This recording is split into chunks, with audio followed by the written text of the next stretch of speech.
Welcome back, everybody. We're diving into something pretty crucial today, the future of the church Yeah. and how it can better connect with younger generations. Yeah. We've got a great conversation to unpack featuring Loma Curtis Services. Okay. She's a creative professional, super involved in her church community, Right.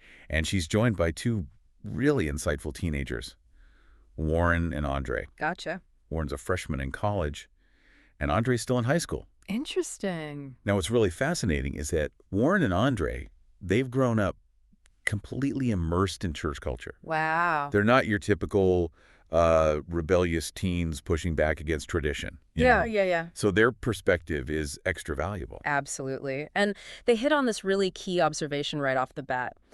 A lot of churches are struggling because they're kind of stuck in their ways, Right. not really speaking the language of young people today Yeah, or engaging with them in ways that feel relevant. exactly. And that disconnect has some pretty major consequences. For sure. I mean, we're talking dwindling memberships, Yeah. lack of future leaders, and a whole generation missing out on that support system that a strong church community can offer. Right. Exactly. One thing that Warren and Andre pointed out is how some churches are still stuck on things like newspaper ads to attract new members. Oh, wow. But they're totally overlooking platforms like TikTok, Right. which are like everything to youth culture these days. Yeah, it's a perfect example of how churches need to embrace this idea of what we call digital discipleship. Okay. It's about meeting young people where they are, which more and more these days means online. Hmm. Just think of it like translating a book into a new language. Okay. You wouldn't expect someone who only speaks Spanish to suddenly understand a book written in, say, Russian, right? Yeah. You'd need to translate it into a language they can actually grasp. It's the same idea with connecting with young people. So true. Churches need to speak their language, and today that often means speaking the language of the digital world. Oh, I love that analogy. And speaking of speaking their language, Lomer shared this amazing anecdote about attending a youth-led church service. Really? She was blown away by how engaged the young people were. Wow. They were leading the service, singing, participating, just full of energy and joy. so cool. It was a total contrast to what you usually see, where the youth are just kind of sitting there, Yeah.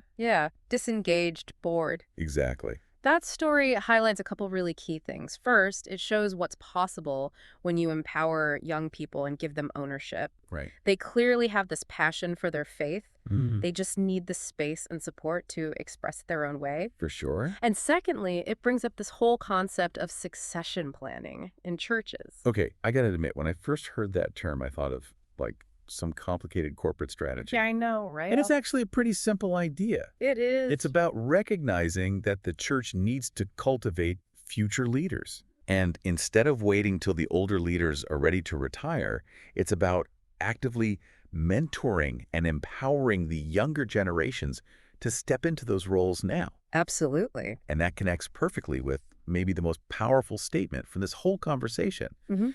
Warren and Andre said, and I'm quoting here, "Youth growth, is church growth." Such a simple statement. Yeah. But it really gets to the heart of it, don't you think? It really does. And it has implications that go way beyond just, getting more young people in the pews. Right. Think about it. When you create this vibrant, engaging space for youth, what happens? Well, they're going to tell their friends.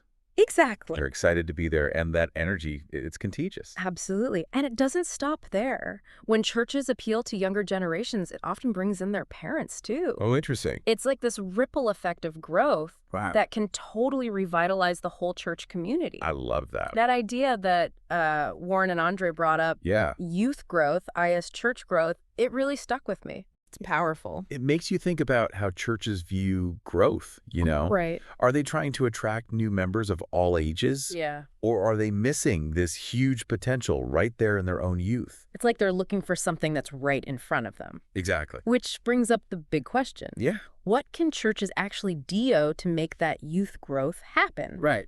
Loma, Warren, and Andre had some really practical ideas on that. Oh, yeah, for sure. One thing they stressed was community outreach, Okay. but not a kind that feels like outdated or out of touch. Right. They're talking about something more strategic, more focused on youth. It's not just showing up at a school with flyers or expecting kids to magically appear at a church event. Exactly. It's about, really understanding what matters to them, what they're passionate about, Yeah. and finding genuine ways to connect with them on their level. One example they gave was partnering with local organizations that are already doing great work with young people. Oh, interesting. Like a mentorship program, a community garden, a coding club. Cool. Anything that aligns with what young people care about Yeah.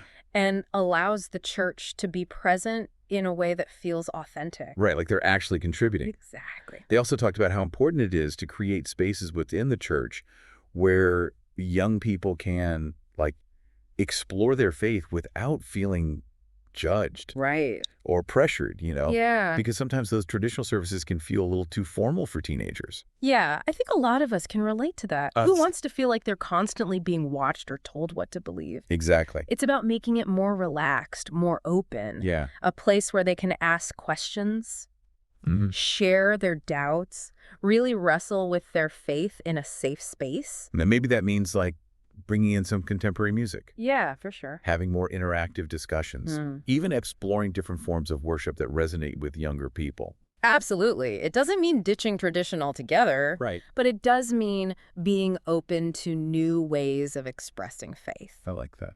Loma, Warren, and Andre were also really passionate about diversity in leadership and ministry. Oh, that's interesting. They pointed out that not all young people are into the same things. Right. Some might love music, others are tech savvy, some are passionate about social justice. For sure. Churches need to embrace that diversity Yeah. and create opportunities for young people to serve in ways that match their talents and passions. It's about recognizing that the next generation of church leaders might not look or act exactly like the previous generation. Exactly. And that's a good thing. Absolutely. It brings new energy, new ideas, Yeah, new perspectives that can help the church grow and evolve. makes sense. There was also a really interesting discussion about the role of parents in all of this. Oh, yeah. We know that faith is often passed down through families. Mm. But what happens when those parents weren't really involved in church when they were younger? Right. It can be hard for them to suddenly encourage their kids to participate. For sure. They might not even know where to start Yeah. or feel kind of out of place themselves. And that's where churches can step in Absolutely. to bridge that gap between generations. Right. Create welcoming environments where families can connect and grow together. Yeah. Offer parenting classes or support groups specifically for parents who are, trying to figure this stuff out. It goes back to that mentorship and succession planning idea. Exactly. It's not just about filling leadership positions. Right. It's about building a culture of support Mm-hmm. Mm-hmm. that helps young people and their parents feel connected to the church Absolutely. and empowered to get involved. It's about investing in the future of the church. Yeah. And that investment starts by listening to young voices like Warren and Andre. Right. They're a powerful reminder that youth growth, is church growth. Right. It's not just a catchy phrase. Yeah. It's a vital truth Mm-hmm. that churches need to embrace if they want to thrive in the years to come. It's so inspiring to hear, these young people and how passionate they are about, revitalizing the church. Loma, Warren, and Andre, Yeah. they've given us a lot to think about. Yeah, they really have. And it all comes down to this, right? Young people aren't just the future of the church. Yeah. They are the church right now. Mm-hmm. And if churches want to not just survive, but really thrive, Right.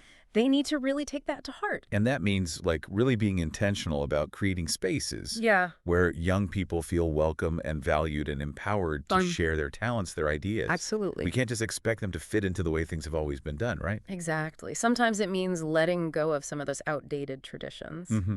or at least being open to adapting them, Yeah. to better connect with that younger generation. Right. It might feel a little weird at first, Yeah. but embracing change is often how we grow, right? Yeah. Not just for churches, Right. but for any organization, any community. So true.